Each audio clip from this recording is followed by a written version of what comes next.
Now, the first two steps to set up your very own website is firstly to get web hosting and then to register your domain name. Now, web hosting will really allow you to store your website online so that people can access it all over the world. And your domain name will be, for example, your companyname.com, and that's your web address so people really know where to access your site.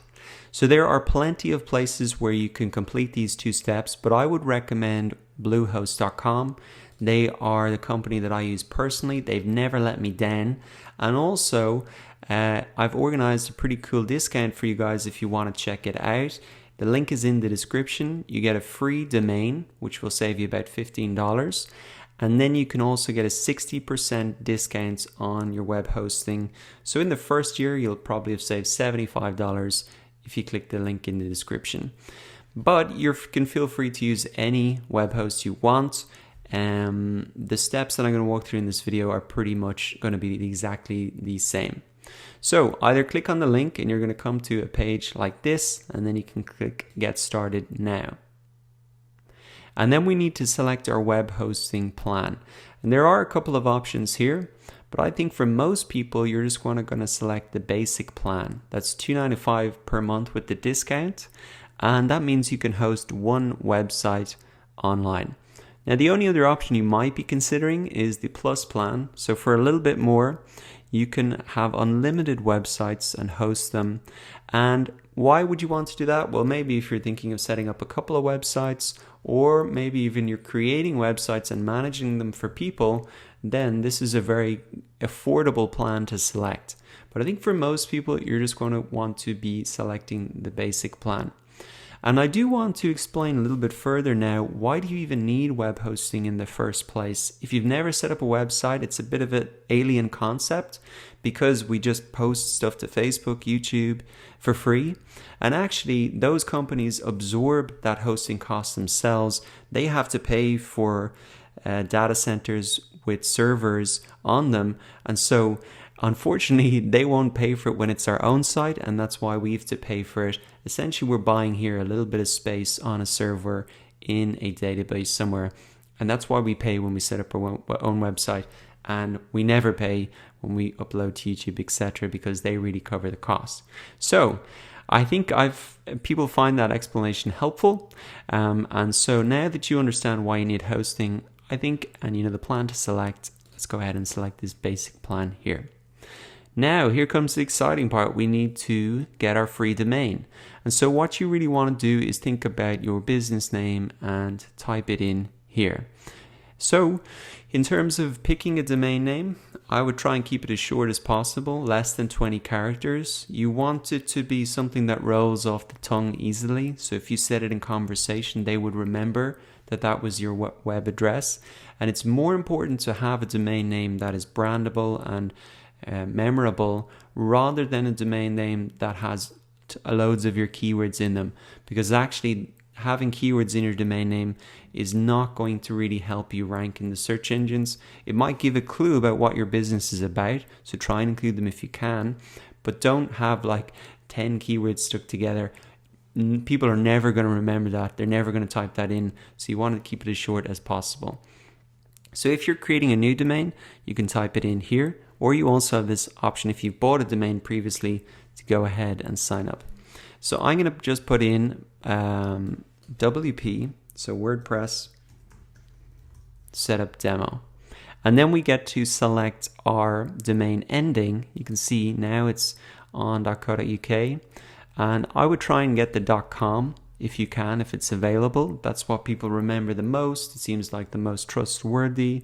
They don't have to think about what's the domain ending. But there are other options out there. You can see them here. .org is very popular for charities. .co is becoming more popular as well for startups and new companies.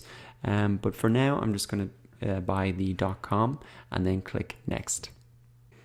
So now we need to go and fill out our account information. So I'm just going to take a couple of moments to fill this all out.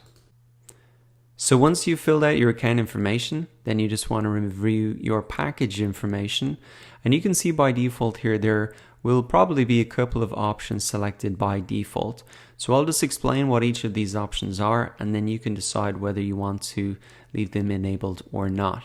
So the first one is domain privacy protection. So what is this about? Well, the reason you might want to keep this is because there is a site called whois.com, and I'll just put it in an example site here, growthstars.com. And on this site, people can find out the phone number and the email that you would have put in when you registered your domain name. Now, a lot of people don't want that information public. You might get a couple of random emails or maybe even a phone call. So some people select this domain privacy protection option so they don't get that. Now, personally, I don't mind if I get a random email, so I can save myself really $1 just by doing that.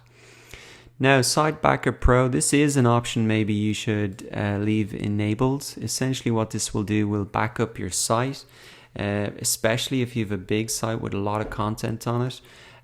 You may be changing content, you may be editing the code, something like that, something breaks, and you need to get your backup version so that you can get your site back up and running. For this demo site that I'm setting up, I'm not going to select that, but I think that is a good option for a lot of people. Now, site security, again, there's more information there. I'm going to show you a couple things to do to secure your site, so you don't need that option. Then, once you're ready, all you need to do is type in your payment information, which I'm going to take a minute to do now. Okay, I've typed in my payment information there. And then you just want to select I've read the terms and agreements and click submit. Okay, so great. Our purchase was successful and a confirmation has been sent to our email address. And before we can log in, as it says here, we need to create a password. Next step then is just to go ahead and insert a secure password. And it'll give you an indication of how strong that is. So I would recommend you try and make that strong so your site stays secure. And then you can just say, I've read the terms and agreements and click next. So they'll give us the option here to pick a theme. What I will actually do is just skip this step. Okay, we're all done. Now I am getting a notification here that they will update my domain automatically as soon as it's ready. So that's good to know. You might see a similar notification, and then we can just go ahead and click start building. So here we are now in the back end of our brand new website. And if you want to take a look at what it looks like, just come up to welcome, come up to visit site, and we can see that this is what our site is really looking like now. It's pretty basic so far, not a lot of content on it, but we're going to be making this really look incredible and adding content to it. But that really wraps up the first steps to setting up your site, registering the domain name, getting hosting, and installing WordPress.